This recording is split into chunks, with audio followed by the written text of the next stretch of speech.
En France, plus de la moitié des foyers n'ont même pas 500 € d'économie de côté. Avoir des découverts à la fin du mois, ça devient la norme. La France, l'Europe, la Belgique en train de s'américaniser et commencent à faire des crédits pour tout et n'importe quoi. Les gens sont tellement matrixés par les réseaux sociaux qu'ils commencent à vivre au-delà de leurs moyens. T'as envie d'une nouvelle télé, mais c'est pas grave, va à la banque et fais un prêt conso. Tu gagnes suffisamment pour t'en sortir, tu ne sais juste pas gérer ton argent. Le problème, c'est pas forcément ton salaire, ton problème, c'est surtout ton manque de connaissances, ton manque d'outils et de stratégie par rapport à là où tu veux être. Aujourd'hui, je vais te donner 6 étapes concrètes que tu vas devoir mettre dans ton quotidien et dans ta gestion de budget pour enfin pouvoir sortir de cette classe qui te tire vers le bas. Ce ne sera pas des théories fumeuses, des trucs bullshit ou des plans d'investissement où tu vas gagner 50% en un mois. Non, tout ça, ça n'existe pas. Je vais simplement t'aider à pouvoir remettre la main sur tes finances et correctement réfléchir. Parce que si pour le moment, tu n'es pas encore assez confortable que pour ouvrir un business ou devenir closer, ou diminuer la charge de ton taf pour commencer à faire une activité complémentaire, c'est parce que tu n'es pas à l'aise avec tes finances. Et pourquoi tu n'es pas à l'aise?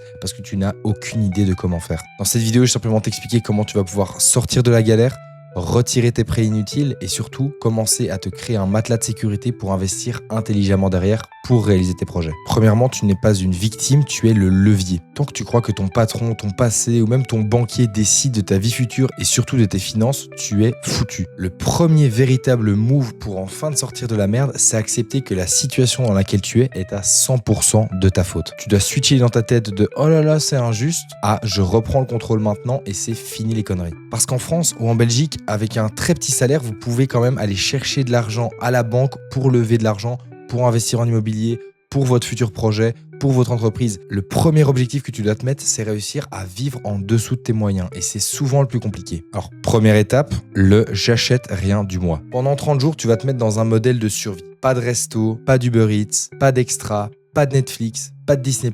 Tout ça, tu retires. Pendant un mois, je veux que tu manges à ta maison, que tu te prépares des Tupperware, que tu supprimes ta carte de crédit sur toutes les applications automatiques comme Amazon, t'achètes pas de vêtements, tu n'achètes que le strict nécessaire pour pouvoir vivre pendant un mois. En France, le panier moyen des dépenses inutiles est de plus de 300 € par mois quand tu comptes le coiffeur, les fringues, les sorties, les restos. Tout ça, ça englobe plus ou moins en moyenne, donc ça veut dire que vous êtes aussi dans la tranche avec les millionnaires à 300 € par mois. Coupe tout ça et ça va déjà être un levier énorme pour la suite. En gros, le but de ce mois-là, c'est juste de pouvoir voir si pendant un mois tu te coupes tous tes extras, comment tu te sens intérieurement et surtout combien tu arrives à économiser. Étape 2, on va créer ton fonds d'urgence. Le but, c'est que si jamais tu as un gros problème, tu arrives assez rapidement à y pallier et surtout sans avoir de stress généré dans ta tête. Si jamais ta voiture tombe en panne, si jamais ton chat se pète la patte, si jamais ton chien doit se faire opérer des hanches, si jamais ta maman tombe malade, si jamais tu tombes malade, cet argent-là va uniquement servir à pouvoir couvrir tous ces problèmes. Comme j'ai dit dans l'intro, en France, 57% des foyers n'ont même pas 500 € de côté. Le but, c'est qu'on puisse venir te créer un fonds d'urgence, 1000, 5000 en fonction de combien est-ce que tu dépenses par mois pour que tu puisses enfin être plus serein tous les mois. Étape 2, on va commencer à démolir tes dettes. Et surtout, on va commencer par les plus petites. Tu as 3 crédits à la con en cours pour le moment.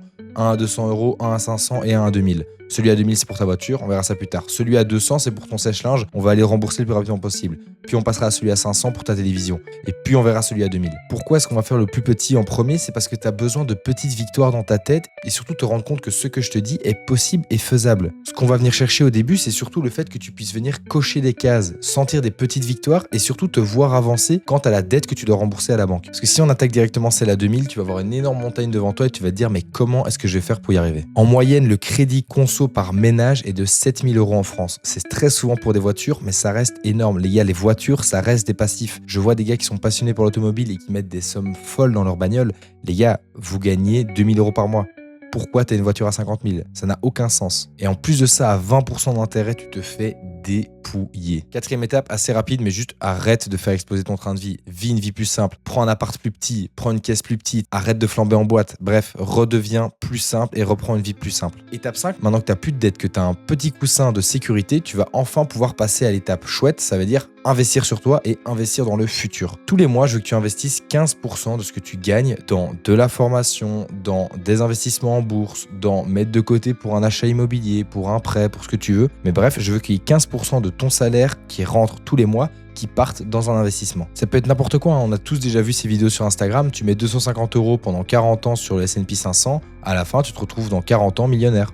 C'est le genre de truc où tu te dis putain mais c'est impossible, allez pour 250 € par mois je vais pas me priver, de toute façon ça sert à rien parce que 250 € par mois. Les gars, ça sert et plus tôt vous le ferez, parce que je sais que mon audience est en dessous de 35 ans, maintenant, mettez 250 € par mois, vous me remercierez à votre retraite que vous n'aurez même pas. Donc mettez de l'argent de côté et surtout investissez-le sur des placements sûrs où vous voyez une évolution. Enfin, petit bonus, si tu veux générer plus d'argent que ce que tu n'as pour le moment, ce que je te conseillerais de faire, c'est tout simplement travailler plus en fait. Si ton job ne le permet pas de travailler plus, essaye de te créer une activité qui puisse pallier à ce problème-là. Si pour le moment tu as un 35 heures et que tu es capable d'en fournir 42 en plus et que ton job ne te permet pas de pouvoir évoluer, crée une activité où tu vas pouvoir investir ces 7 heures où tu as du temps et de l'énergie pour créer de l'argent. Ça peut être ce que tu veux, du copywriting, j'ai pas de conseils à te donner là-dessus. Je sais juste que si tu es intéressé par faire de l'argent en plus de ton salaire, faire de l'argent à côté de tes études et que tu n'as pas envie de t'enfermer au McDo ou au Burger King, viens m'envoyer un message sur Instagram. On rouvre les places pour intégrer l'agence. Mon agence de closing génère près de 100 000 € par mois que l'on partage équitablement avec nos closers. Si jamais tu es intéressé pour prendre une part de ce gâteau qui n'attend que toi en fait, si tu es prêt à travailler et à vraiment te donner à fond dans ton travail, viens m'envoyer un message sur Instagram, on peut en discuter ensemble. Merci d'avoir regardé la vidéo jusqu'au bout les gars, j'ai mis les lumières en vert, pourquoi? Parce qu'on a parlé de thunes aujourd'hui, ok? Merci de suivre la chaîne jusqu'au bout. Partagez-la un maximum si jamais vous êtes intéressé par reprendre vos finances en main. J'ai un contact qui est extrêmement forte là-dedans. Elle a déjà pu accompagner des dizaines et des dizaines de personnes. Je crois que maintenant, elle a plus de 60 personnes accompagnées. Si vous passez par moi, vous aurez une grosse réduction par rapport à son accompagnement. Ce n'est pas une formation bullshit. Cette vidéo est juste une prémisse de ce qu'elle peut proposer. Elle a les bons outils, les bonnes méthodes et surtout la bonne manière de l'approcher. Donc, si jamais vous êtes intéressé par reprendre la main sur vos finances et sur votre vie, envoyez-moi un message sur Instagram et je vous mettrai en contact. Merci d'avoir maté la vidéo jusqu'au bout les gars, c'était Nathan, c'est ciao les mecs. Like la vidéo si t'es encore là.